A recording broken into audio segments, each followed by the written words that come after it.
Salut, je m'appelle Yves Kassongo, je travaille pour l'Alliance du combat équitable, je suis basé à Kolwezi. Ici, nous sommes à Kamilombe, le site minier artisanal où nous accompagnons notre partenaire CMDS dans l'amélioration continue des conditions de travail. Aujourd'hui, nous sommes là pour vous parler de deux choses. La première des choses, nous allons vous parler de la manière dont nous collectons les statistiques. Et la deuxième des choses, nous allons vous parler le projet des dynamos. La première des choses, les données sont collectées par les collecteurs de données qui proviennent des différentes structures qui travaillent ici à Kamilombe. Il y a ceux-là qui viennent du comité des créateurs, il y a ceux-là qui viennent de CMAP et il y a ceux-là qui viennent de la coopérative CMDS. Comment est-ce que les choses se passent? Les choses se passent de la manière suivante. La première étape, c'est le puits où le minerai est extrait. Et ici, il y a une fiche qui est émise pour l'enregistrement de toutes les informations. Quelles sont ces informations? Nous avons la date, nous avons le poids, nous avons le nom du transporteur, nous avons même le nom du propriétaire du puits. Et si toutes ces informations sont enregistrées, le minerai est acheminé soit au point de lavage, soit directement au dépôt. Et au niveau de lavage, ou au point de lavage, il y a aussi un collecteur de données qui réceptionne le colis avec toutes les informations qui proviennent du puits. Il enregistre ces informations et on passe au lavage. Et quand on fait le lavage, après le lavage, le minerai est acheminé dans le dépôt qui a été renseigné au niveau du puits.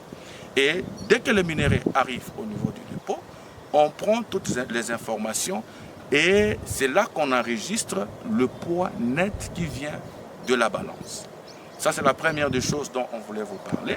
La deuxième des choses, on voulait vous parler du projet des dynamos. Le projet des dynamos a été élaboré ou écrit par les créateurs et présenté au comité FAC. Ce projet a été analysé et approuvé. Après avoir approuvé ce projet, il a été financé. Et 8 dynamos ont été achetés et octroyés aux créateurs.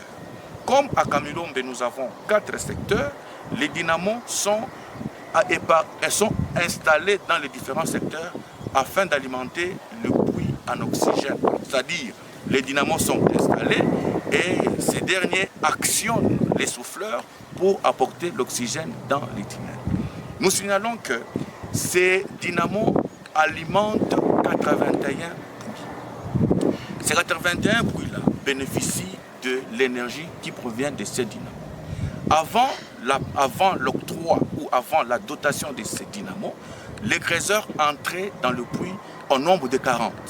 Mais depuis qu'on a donné ces dynamos, il y a maintenant de l'oxygène, ils peuvent travailler dans de bonnes conditions. Le nombre a augmenté.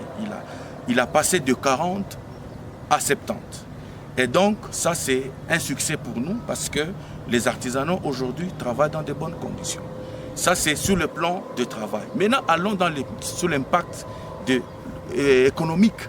Parce qu'avant que le dynamo soit acheté, les créateurs se donnaient la peine de faire la location des dynamos de privés qui ont apporté leurs dynamos ici à Kamilombe. Ils dépensaient au moins $142 par semaine pour l'achat des minéraux, pour l'achat de carburant et l'entretien. Et après avoir donné les dynamos avec le projet RMC, aujourd'hui, les artisanaux ont la possibilité d'épargner $110 par semaine. Pourquoi? Parce que c'est 81 puits qui sont alimentés et ce sont les membres ou les responsables des puits qui se cotisent pour acheter les carburants et l'entretien des dynamos. Ce qui veut dire, par puits, ils dépensent juste $16 pour l'achat de carburant et $16 pour l'entretien de dynamo. Et ces résultats ou ces chiffres qui sont donnés sont le résultat de l'étude des cas qui a été menée ici à Kamilombe auprès des artisanaux et auprès des responsables de puits.